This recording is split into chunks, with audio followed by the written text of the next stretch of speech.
Eu fui criado pela minha avó e eu nunca vi um crente de oração igual a minha avó. A minha avó era uma crente de oração, hoje não sei como, ela está muito de idade e muito doente, que orava de 5 a 10 horas por dia. Eu já vi ela orar 5, já vi ela orar 8, já vi ela orar 10 e já dormi sem vê-la parar de orar. Poucas pessoas eu vi orar tanto quanto a minha avó. Ela tinha uma mania. Ela escreveu na parede do quarto dela, todas as paredes do quarto dela, o nome de todos os familiares. Ela tem 60 netos, não sei quantos bisnetos, mais de 15 filhos, tem entre 16 e 17, eu estou em dúvida. Então ela pôs o nome de todos os familiares e parentes na parede, e ela entrava para orar, e só saía do quarto depois que orasse de um por um. Isso é uma maravilha. Mas dura quando a minha avó queria obrigar a gente a entrar e orar com ela. Já imaginou? Falei, vó, não dá para orar junto com a senhora. Ela falou, então fica aqui em espírito de oração. Falei, mas o que é esse raio de espírito de oração que essa mulher tanto fala? Eu passei a minha vida tentando decifrar o código secreto da minha avó, chamado espírito de oração. E eu já vi muitos pastores, muitos crentes falarem sobre o tal do espírito de oração e nunca entendi. Por exemplo, durante um tempo na minha vida eu pensei que espírito de oração era uma pessoa orando e as outras em volta assim. Sim, Senhor. Fala, Senhor. É verdade, Senhor. Cremos mesmo, Senhor. Mata mesmo, Senhor. Não, essa parte não tinha, não. Ou seja, para mim, espírito de oração era um orando e os outros, como a gente costumava dizer, confirmando a oração. Eu não sei se a gente precisa confirmar alguma coisa para Deus, né? Ele já é aquele som do coração. Mas a gente imaginava que espírito de oração era uma posição de reverência diante de alguém que estava orando. Mas não necessariamente. Durante a minha vida eu perguntei a Deus duas coisas que ficou martelando na minha cabeça. Uma delas eu obtive resposta e estou pregando hoje. A outra nem tanto. Eu sempre perguntei para Deus, Senhor, o que é espírito de oração? E a outra, o que é eternidade? Te confesso que sobre eternidade ainda não tive total revelação, quase nenhum de nós temos. Mas sobre espírito de oração, eu obtive algo muito poderoso da parte de Deus. O que é um espírito de oração? Em primeiro lugar, espírito de oração é uma expectativa por algo poderoso que está por vir. Nós acostumamos dizer assim, espírito olímpico, espírito de Copa do Mundo. Irmãos, já estamos no espírito da conferência. Irmãos, já estamos no espírito para receber o pastoreio. Significa que nós estamos na expectativa. Espírito de oração que a Bíblia Sagrada diz, como foi lido aqui no texto, é uma expectativa por algo precioso da parte de Deus. Então, quando tem algo muito poderoso para acontecer, a prova que algo está vindo é que um grupo ou grande grupo de pessoas começam a ter um espírito para orar. A primeira coisa que Deus derrama a um povo é um espírito de oração. E o espírito de oração vem sempre antes de uma grande onda de poder. Deus derrama do seu poder, Deus derrama do seu fogo, sempre depois que a sua igreja se dispôs a orar. Deus não faz nada sem que haja a sua igreja orando. A Bíblia Sagrada diz, e nós temos isso registrado na Bíblia. Você já se perguntou por que o povo de Israel demorou 400 anos para sair do Egito? A resposta está nas palavras de Deus. Deus disse para Moisés, porque eu ouvi a oração. E tem um texto mais poderoso que diz, o gemido. Não é uma oração comum, eu vi a súplica do meu povo, por isso decidi livrá-los. A resposta porque o povo de Israel não tinha saído do Egito era porque eles não oravam. O que é um espírito de oração? Um espírito de oração é uma graça derramada pelo Espírito Santo a irmãos que irão clamar por avivamento. Nesse caso do texto que lemos, no final dos tempos, Deus vai derramar sobre a nação de Israel um espírito suplicante, um espírito de oração, para que eles passem a clamar pela vinda de Jesus, sabendo que eles já mataram ele. Então eles irão chorar, como se chora a perda de um filho primogênito, porque irão perceber que foi a Cristo que eles mataram. O espírito de oração, então, ele vem especificamente antes do nascer de um grande avivamento. Por exemplo, na profecia do profeta Joel, nós vemos que antes do Senhor prometer o avivamento, que viria no Pentecoste, veio no Pentecoste, ele chama o povo, que a Bíblia diz, assembleia solene, uma assembleia de união em que os irmãos se reuniam para orar. O Senhor chama o povo a um nível de consagração, a um nível de oração absurda, porque Ele iria derramar do seu Espírito. Você percebeu? Deus não precisa de você para derramar do seu Espírito, mas Deus não manda avivamento a quem quer avivamento. Se você sai por aí perguntando para quem quer avivamento, todo mundo vai dizer que quer. Deus não manda avivamento porque você diz que quer. Deus manda avivamento para quem tem fome de avivamento. A Bíblia diz que Deus derrama água sobre os sedentos. Então por que Deus leva o povo a orar? Para ver qual é o nível de fome. O seu nível de fome determina o quanto você se alimenta. Você já percebeu como as crianças se comunicam? Crianças que não falam se comunicam pelo choro. E você já viu que o choro mais desesperado de uma criança é o choro de fome?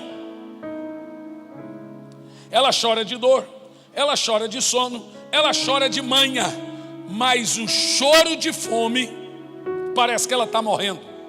O tamanho do seu grito, normalmente, o tamanho do seu choro, da sua paixão por Jesus, determina o seu nível de fome.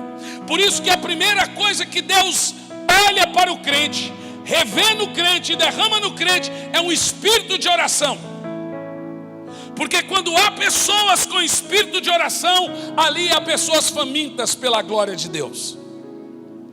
Por isso que nenhum avivamento vai vir porque queremos avivamento. Nenhum avivamento vai vir por números. Nenhum avivamento vai vir por grandes pregadores. Avivamento vem quando ali temos pessoas que oram. Você ora? Quanto você ora? Eu estou assustado com alguns rumos que parte da igreja tem tomado. Nós já temos gente atacando o dízimo. Nós já temos gente atacando oração. Esses dias eu vi um pastor dizendo que crente que diz que orar é bom é porque ele é hipócrita, porque orar é chato. A gente não deve orar não, porque orar é coisa ridícula, é chato. Nós já temos pastores abertamente criticando a oração, pastores criticando o batismo, pastores criticando o dízimo, e agora nós já temos pastores criticando o culto. Esses dias um pastor escreveu na internet: não vá para o culto. Eu perguntei ao pastor e à pastora no almoço: a serviço de quem esse povo está? Porque qualquer coisa que tire a fome de Deus do seu coração, obviamente não é do Espírito. Eu estou preocupado porque o desejo por Deus, a fome por Deus, está cada dia mais escasso no meio do povo de Deus. Nós chegamos ao deplorável momento de insistir para o povo e para o culto. Nós chegamos ao absurdo instante de insistir para um crente orar.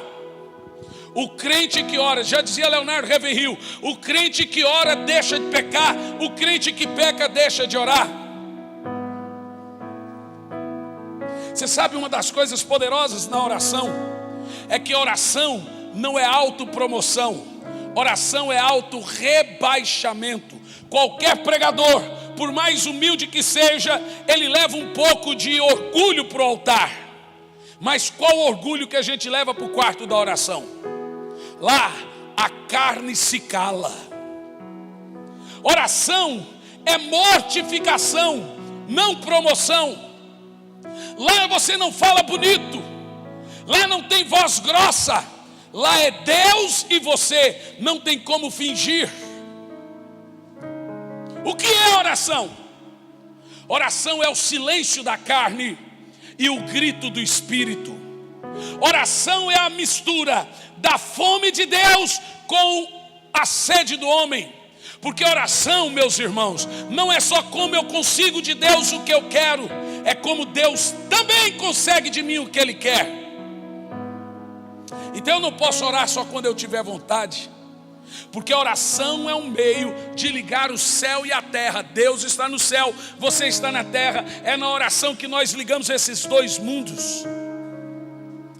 Ah, se todo crente descobrisse que ele é possuidor de uma chave que só ele, Deus, possui, os anjos não possuem, ninguém no universo possui. Existe uma chave no céu e uma chave na terra. No céu só Deus possui, na terra só o crente. A Bíblia chama essa chave de ligar e desligar. Jesus disse: se alguém ligar na terra em oração, será ligado no céu. Se você soubesse que há uma chave na sua mão, que quando você liga em oração aqui a conversão da sua família, Deus na mesma hora liga lá. Quando você liga aqui a sua cura, Deus na mesma hora liga lá. Quando você liga aqui algo poderoso, Deus na mesma hora liga lá. Você precisa usar essa chave.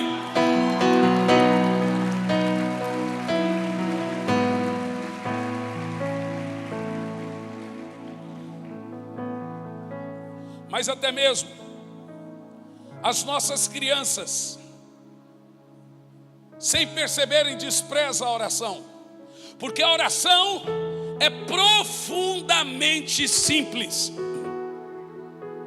Ao mesmo tempo que ela é profunda, ela é simples. Até uma criança pode orar, mas qualquer um que não seja espiritual não consegue orar.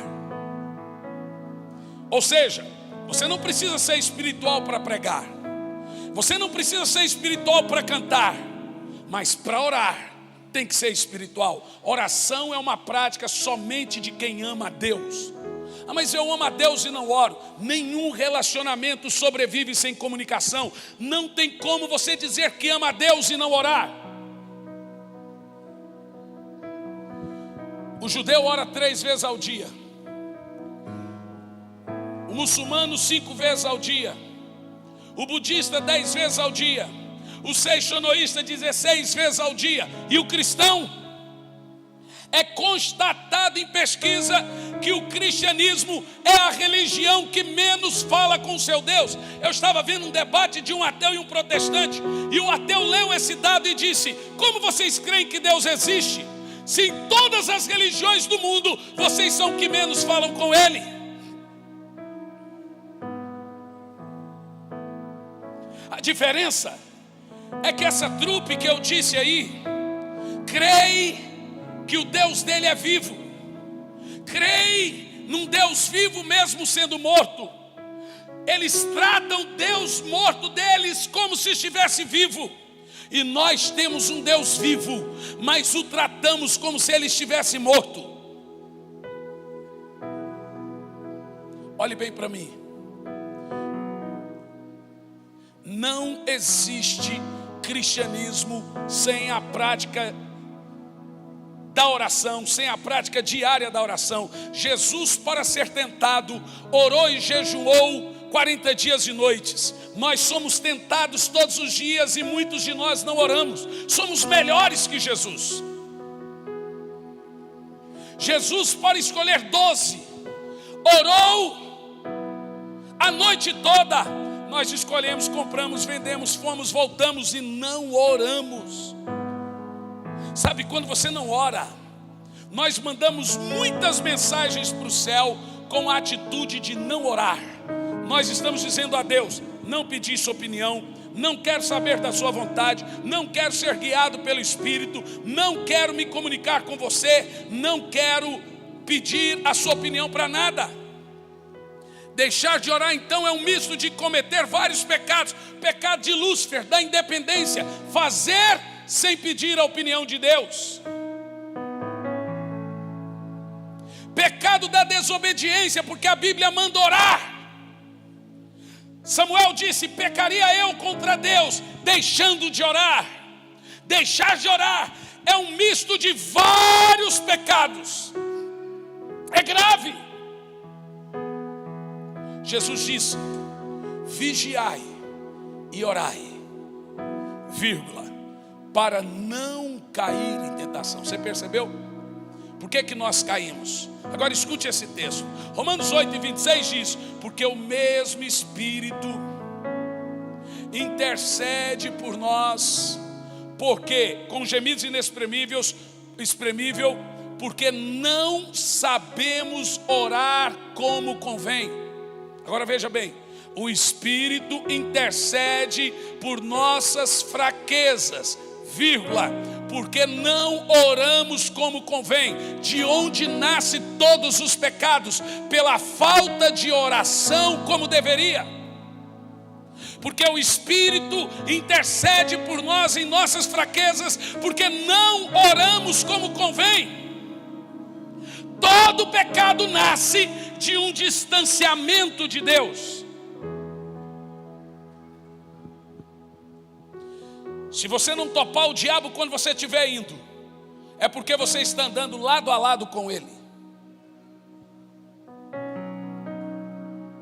Existem algumas diferenças grotescas entre Deus e o diabo. Uma delas é que Satanás não é um Deus caído, ele é um anjo caído. Mas a pior delas, que eu acho, é a maneira como Deus lida com as pessoas e como o diabo lida com as pessoas. Satanás, para te abater, ele te exalta primeiro. Satanás te exalta e te abate depois. Deus te abate e te exalta depois. E você sabe por quê? Porque Deus tem que calar a carne, e é na oração que a carne se cala. Por isso que oração não é bom para a carne, não é bom para o ego. Quando alguém vai lá e diz que oração é chato, é porque ele está dando ouvido para a sua carne. Você vai orar quando perceber que é importante. Pastor, mas eu não tenho tempo de orar. Essa é a maior mentira que o diabo já contou para você. Essa geração dos iPads, iPods, smartphone, Smart TV, geração Netflix, geração streams de filmes, geração de séries, geração dos mega produções de cinema, geração Deezer, Spotify, geração iTunes, geração não sei o que, geração WhatsApp, Snapchat, Instagram, geração Facebook, geração Twitter, só vai provar uma coisa para nós: que a falta de oração nunca foi por falta de tempo.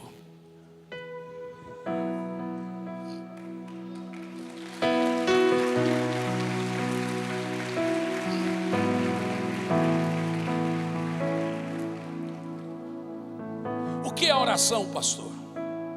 Oração é falar com Deus? Não necessariamente, é também. É aí que muitas pessoas se enrolam com o princípio da oração. Oração não é só falar. E eu vou dizer mais: oração não é o que Deus ouve. Oração é um coração que Deus vê. O próprio Jesus diz: vocês podem falar uma coisa com a boca, mas o coração está distante. Então, muito mais do que se fala em oração, é o coração que se derrama em oração. Oração não é só um meio de falar. Oração também é um meio de ouvir. Normalmente, o tanto que você fala em oração, você vai ficar um outro tanto em silêncio em oração. Porque depois que você falar, Ele vai falar. Oração não é uma continência do corpo. Oração é uma continência do espírito. Tem gente que pensa que Deus está atrás de adoração. Deus não é um narcisista que fica me adore, me adore, me adore. Ah, é? Então por que Deus manda todo mundo adorá-lo? Se você não adorar a Deus, e se Deus não levar você a adorar a Ele, nós temos um problema sério. Tem algo mais poderoso que Deus no universo? Tem algo mais grandioso que Deus no universo? Então se você não adorar a Deus, você é um idólatra. Qualquer coisa que tome o lugar de Deus, Ele vai tirar de você, inclusive até a igreja.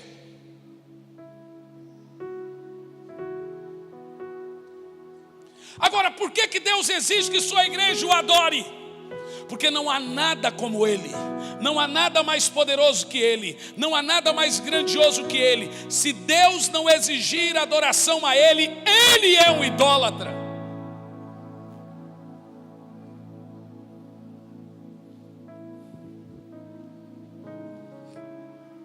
Oração, irmãos, é a coisa mais poderosa que tem na Bíblia. Você já percebeu uma coisa? Toda religião, todos os pagãos conseguem orar horas repetindo palavras. Horas, horas, horas, horas, horas. Mas quando nós chegamos no cristianismo, Satanás empenha todo o seu exército para você não orar. Agora deixa eu te explicar um fundamento de batalha. Lá no Velho Testamento, as batalhas espirituais eram travadas enquanto orávamos. Então você pega a história de Daniel. A Bíblia diz que o anjo disse assim para Daniel: no dia em que você começou a orar, na mesma hora eu te ouvi. Ora, mas por que demorou 21 dias para responder? A Bíblia responde: na hora que o anjo saiu para atender Daniel, ele foi resistido. Por quantos dias?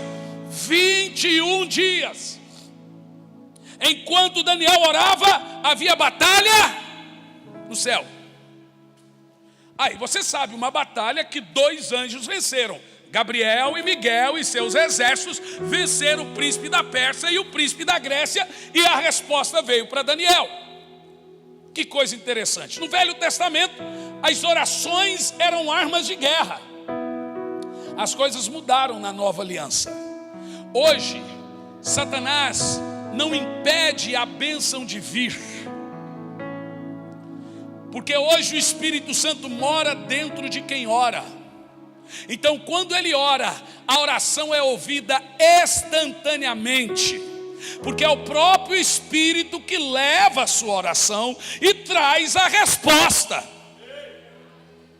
Ora, então qual é a grande arma do diabo? Que a Bíblia diz que a oração do justo é poderosa em seus efeitos. E ela não é poderosa porque o justo é poderoso, ela é poderosa porque quem ouve é poderoso. Então a grande arma de Satanás hoje em nossos dias, ele sabe que se você abrir a boca, Deus te escuta por causa do Espírito que está dentro de você. Quando você ora, o Espírito ora junto com você. Não existe guerra contra o Espírito Santo, ele é soberano e poderoso.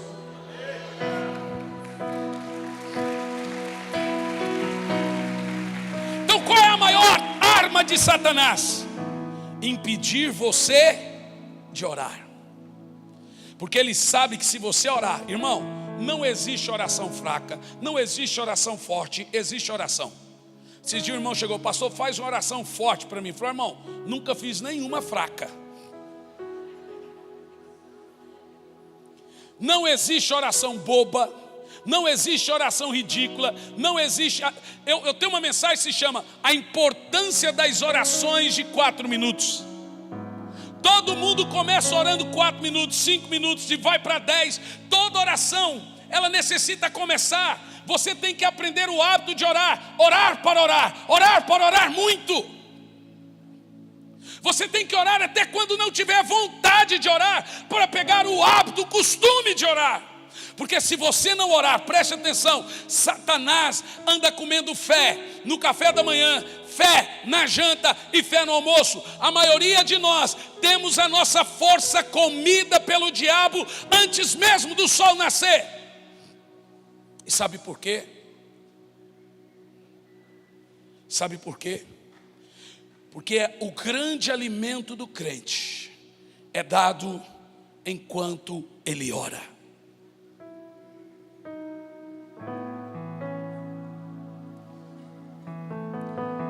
Olhe bem para mim. Se nós tratássemos nossa vida espiritual como tratamos a nossa vida material, estaríamos passando fome. Eu vou dizer de novo, vou inverter. Se nós tratássemos a nossa vida material como tratamos a vida espiritual, estaríamos passando fome. Quem nessa história está passando fome? A espiritual ou a material? Você tem vencido as suas batalhas? Você tem vencido as suas guerras em oração? Você ora?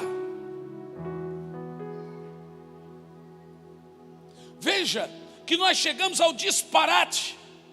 Então deixa eu contar para vocês um testemunho. Eu já contei, está no livro Arrependimento Profundo e Eficaz. Alguns anos atrás, recém em 2007, eu tive uma experiência muito dura com Deus. Muito dura mesmo.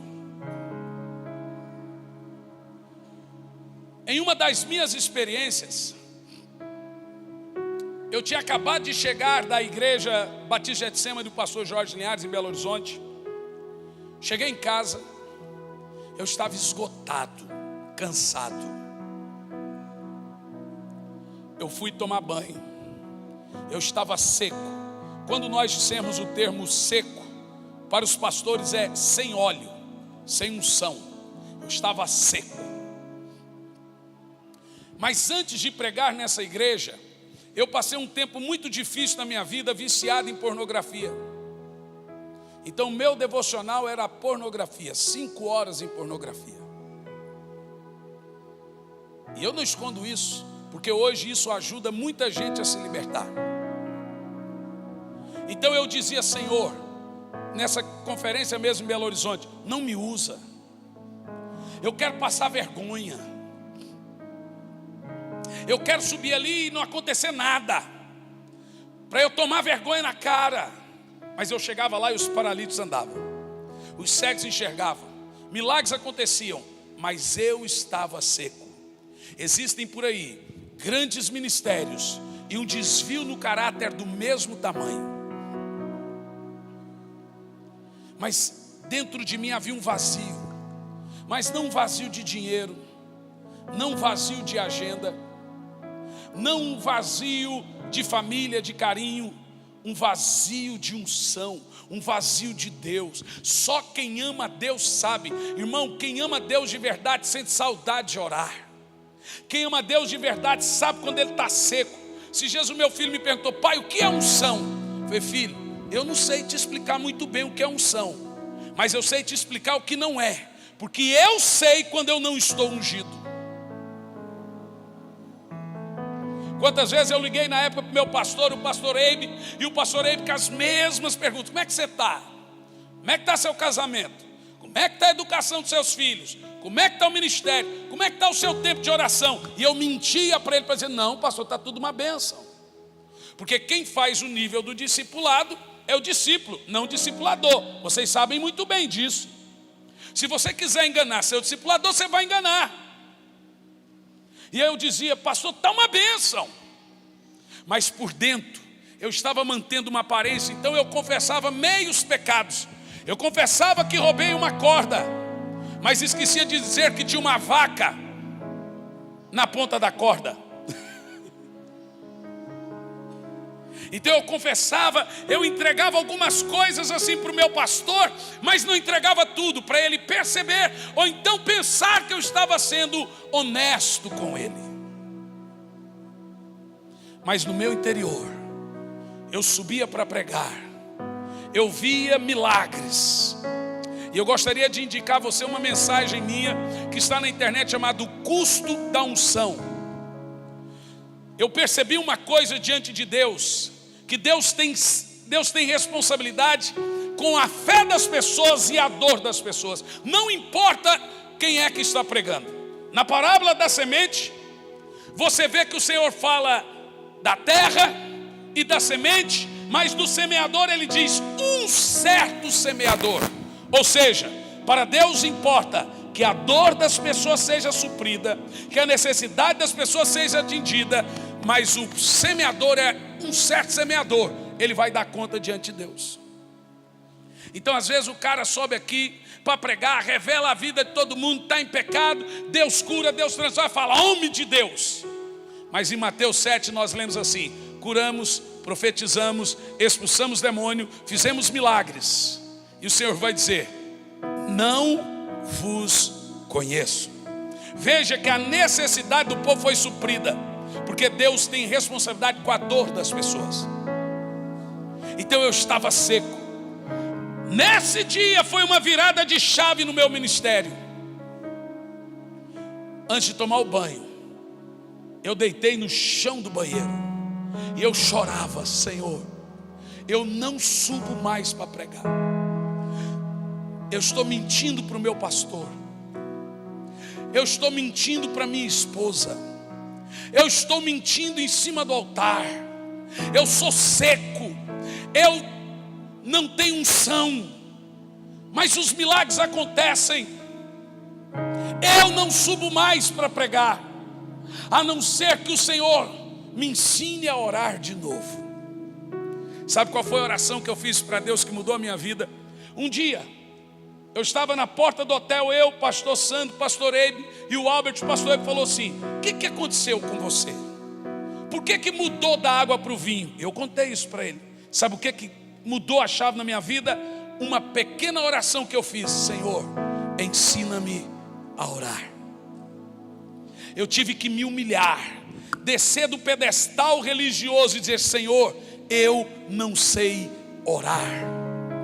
A Bíblia diz que Ele dá todo o que pede. Falei, Espírito Santo, me ensina a orar, porque eu sei que o grande segredo para vencer e ter sucesso ministerial é estar debaixo de oração. Naquele dia, eu já passei a noite toda em lágrimas orando. No outro dia, o dia inteiro. Foram 2 anos de oração em lágrimas. Quando eu vim pregar em Fortaleza naquele dia, eu não conseguia falar sem chorar. Foram 2 anos de quebrantamento em lágrimas, porque Deus estava me ensinando a orar e tinha retornado a mim o espírito do primeiro amor. Sabe o que é oração, irmão? Oração é estar em contato diário com o ser mais poderoso do universo. Imagine você, que você sai daqui e quer ter uma audiência com o presidente da república. Ele não tem tempo para você, mas oração é o presidente de todo o universo ter o tempo que você precisa, sem marcar horário. É só chegar e pôr seus problemas, suas dores, suas petições aos pés dele. Ele vai te ouvir. Quantos de nós não temos consciência disso? O que a oração pode produzir em uma geração? O que a oração pode produzir dentro da sua casa? Tem gente que murmura dos seus problemas, murmura, mas não ora. Reclama porque não tem dinheiro, reclama porque o filho é isso, reclama do Chico, o cachorrinho. Chico é um demônio, é um demônio. Vai orar para o Chico, irmã. Vai orar para o Chico, irmã.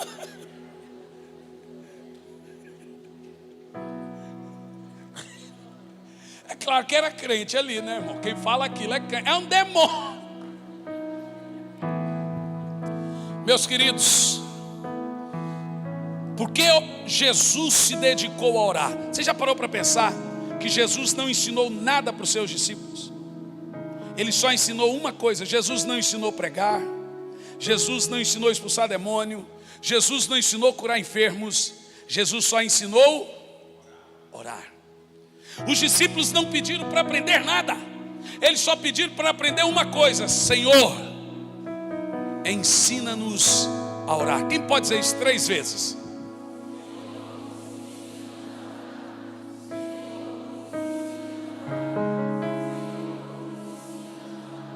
Foi essa pequena oração que mudou a chave na minha vida. Eu me lembro como se fosse hoje. Eu estava ali e eu fiz uma estúpida e pequena oração infantil: Senhor, ensina-me a orar. Talvez muitos de nós temos que voltar atrás, descer o pedestal do conhecimento, o pedestal da teologia, o pedestal do tempo na igreja e falar: Senhor, ensina-me a orar. Espírito Santo, ensina-me a orar. Oração não pode ser monogâmica, irmão. Oração é uma via de duas mãos. Oração é falar e ouvir, falar e ouvir, falar e ouvir, falar e ouvir, falar e ouvir. Todos os avivamentos da história nasceram porque os avivalistas eram homens de oração. Todos. Oração não é o que Deus ouve. Oração é um coração que Deus vê. Diga glória a Deus. É possível, pastor Sandro, alguém pregar e perecer? Eu já vi grandes pregadores caírem,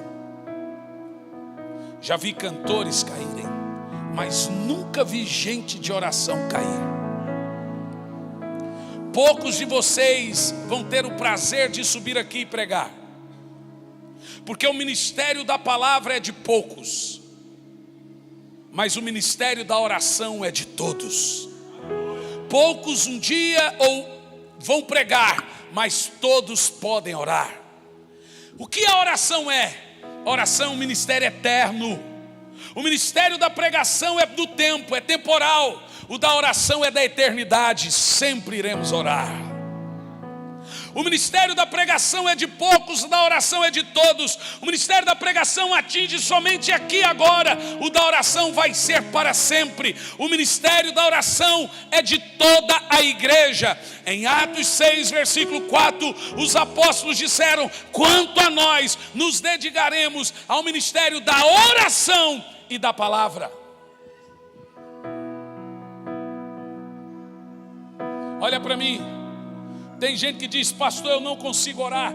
O diabo mente para você, você mente para você, e os dois acreditam.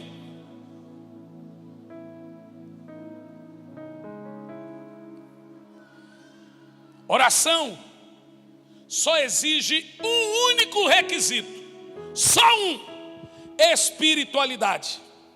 Você só precisa de uma coisa para orar: ser espiritual. Olha para mim, ninguém vai chegar a algum lugar com Deus. Eu estava pregando na igreja Batista Lagoinha, de Teresópolis, de Niterói, e os jovens vieram em cima de mim: pastor, como podemos viver algo tremendo, algo profundo da parte de Deus, algo sobrenatural? Na mesma hora veio na minha cabeça uma frase: vocês precisam crescer. Ô pastor, como assim precisa crescer? Deus então não usa criança? Falei: não falei nisso. Eu disse o seguinte: se eu pegar uma bonequinha da Polly e um brinco de ouro e mostrar para minha filha de 4 anos, qual que ela vai escolher? Qual? Você sabe por quê? Mas qual é mais valioso? Mas você sabe por que ela vai escolher a bonequinha? Porque um dos sintomas da imaturidade é não discernir valores. Você quer ver um crente imaturo? Ele não discerne o que é importante na igreja. Você fala para ele de coisas importantes, ele não valoriza, porque ele é imaturo. Eu disse para aqueles jovens: revelações sobrenaturais não encontram mentes superficiais. Coisas profundas da parte de Deus não estarão em corações rasos. Ninguém será um avivalista, ninguém será alguém que vai mudar a chave no seu tempo, se não tiver a prática da oração. Nenhuma igreja. Eu vou dizer uma coisa: nós estamos conseguindo acertar a nossa vida sem vida de oração. Tem igrejas lotadas aí que nem crê no poder do Espírito Santo. Você percebeu? Nós conseguimos arrebanhar multidões sem graça de Deus, sem poder de Deus. Eu disse: Senhor, eu não quero viver sem intimidade, eu não quero viver sem comunhão, eu não quero levantar paralítico e eu estar seco por dentro. Deus quer você e não seu dom.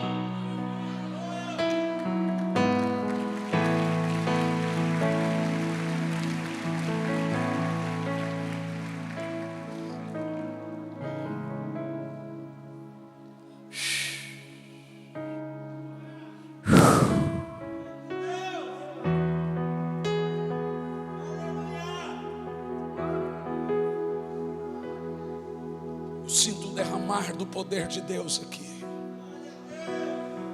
Eu sinto que está vindo um novo tempo para muitos irmãos aqui. Eu sinto que tem gente aqui que o Senhor está levantando para um novo tempo. Ele está mudando. Eu sinto que há famílias inteiras que serão salvas a partir dessa noite. Pastor, o que eu preciso para salvar a minha casa? Você só precisa orar, irmão. Você só precisa orar. A maior visão de Deus para a sua vida está no seu quarto de oração. Charles Finney dizia que a igreja é reflexo do púlpito e o púlpito é reflexo do quarto da oração do pastor.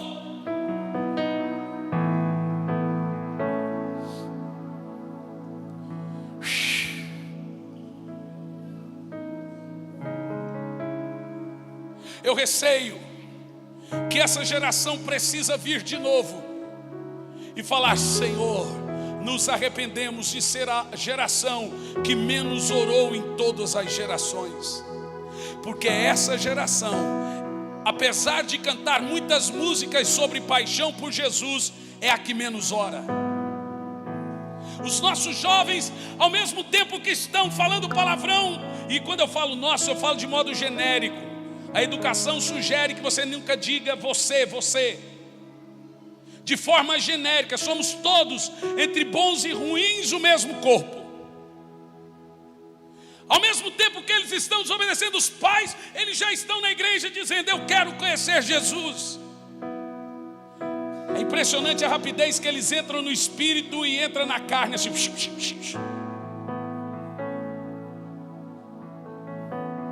Olhe bem para mim. O Senhor tem me incomodado. Sabe de uma coisa, pastor Santo? Existe um problema, e agora eu falo de modo geral, apesar que essa é uma igreja diferenciada. O meu pastor, o pastor Eibe, e os seus líderes, o pastor Sandro, todos são pastores de oração. Eu conheci um homem parecido com Jesus, e esse homem se chama Eibe Hilber. Não conheci o pai dele, conheci ele. Esse homem ora, seus discípulos oram, mas se Deus está falando, é porque temos que orar mais.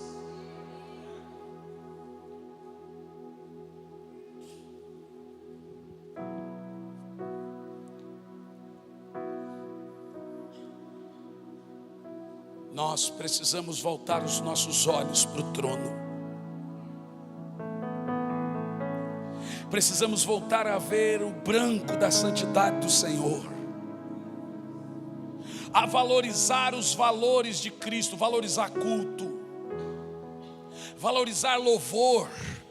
Tem gente aí dizendo que você não precisa vir na igreja porque você é a igreja. Então deixa eu te dar um dado teológico aqui. A palavra igreja vem da palavra grega eclesia. E o que é eclesia? Olhe bem para mim. Eclesia era quando os gregos reuniam um grupo de pessoas, e ele chamava de assembleia, eclesia. Era quando estavam juntos, no momento que estavam juntos, eles chamavam de assembleia, eclesia. Jesus disse: levantarei minha assembleia, levantarei minha eclesia. Você pode sair por aí dizendo que você é templo, mas igreja você só é quando estão juntos, em eclesia, em assembleia. Você não é igreja em casa, você é templo em casa. Igreja é quando estamos juntos. Então normalmente você diz para o seu irmão: vamos para o templo, para o prédio, sermos igreja. Satanás está atacando tudo que é santo, tudo que é poderoso. atacando oração, atacando culto, atacando adoração, atacando aquilo que é de Deus. Sabe por quê? Jesus disse, ele sabe que tem pouco tempo. Eu vou dizer por quê. Porque o Senhor me disse que nós entramos na geração do último avivamento da terra, que nós vamos viver o maior avivamento que a terra já viu. Nós vamos viver nada na história, olha para mim, nada na história foi tão grandioso que o último avivamento que está vindo sobre nós. Eu estou sentindo o cheiro de terra molhada, a chuva está vindo. Ele vai levantar uma geração de gente que ora, de avivalistas, de derramadores de fogo.